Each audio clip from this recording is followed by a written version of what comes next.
بسم الله الرحمن الرحيم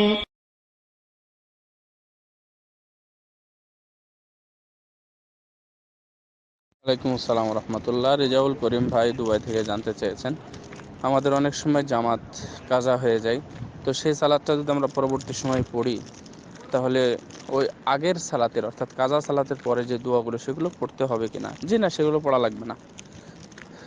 আমি তো সালাতই পড়তে পারিনি, তাহলে তাহলে কাজা আদায় করার সময় আবার সেটা পড়ার কোনো প্রয়োজন নেই। তবে ফজরের সময় রাসূল সাল্লাল্লাহু আলাইহি ওয়াসাল্লাম যে কাজা সালাত পড়েছিলেন, সেই সময় রাসূল সাল্লাল্লাহু আলাইহি ওয়াসাল্লাম অন্যান্য দোয়া দরুদ যেগুলো আছে সেগুলো সবই পড়েছিলেন, এমনকি সুন্নাত পড়েছিলেন, এমনকি আজানও দিয়েছিলেন।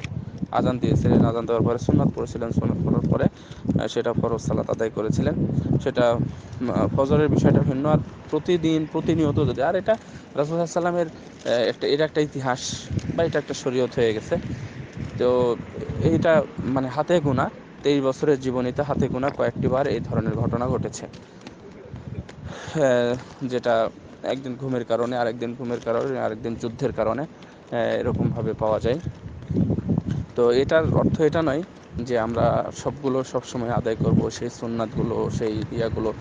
যদি আপনি নিয়মিত দেখুন, মাসে এক আধ দিন ছুটে গেছে, তখন আপনি অর্থাৎ তার প্রতি কিন্তু আপনার একটা মহব্বত হয়ে যাবে। যেমন প্রতিদিন আপনি জোহরের 4 রাকাত এবং 2 রাকাত সুন্নাত পড়েন, বা 4 রাকাত সুন্নাত সালাত আদায় করেন, তা আপনি প্রতিদিন পড়েন, আপনার লাইফের এটা অভ্যাস। কিন্তু আপনি একদিন পড়ছেন না, দেখবেন আপনার খারাপ লাগবে। অর্থাৎ এই সকল ব্যক্তিদের জন্যই হচ্ছে কাজা।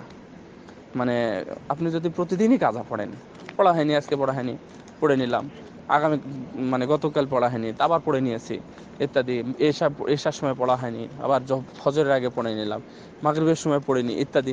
আসলে এগুলো না। খরচটা হচ্ছে মাতলুব। যদি পড়তে পারেন তাহলে নিয়মিত পড়ার চেষ্টা করবেন। এই জন্য কাজা আদায়টা হচ্ছে মাতলুব না, আবশ্যক না। এবং আপনার যে দোয়া দরুদগুলো আছে এটাও আবশ্যক না। তবে সকাল সন্ধ্যার দোয়াগুলো যদি দেরিও হয় তাহলে পড়ে নেওয়া উচিত, সকাল সন্ধ্যার যে দোয়াটা আছে।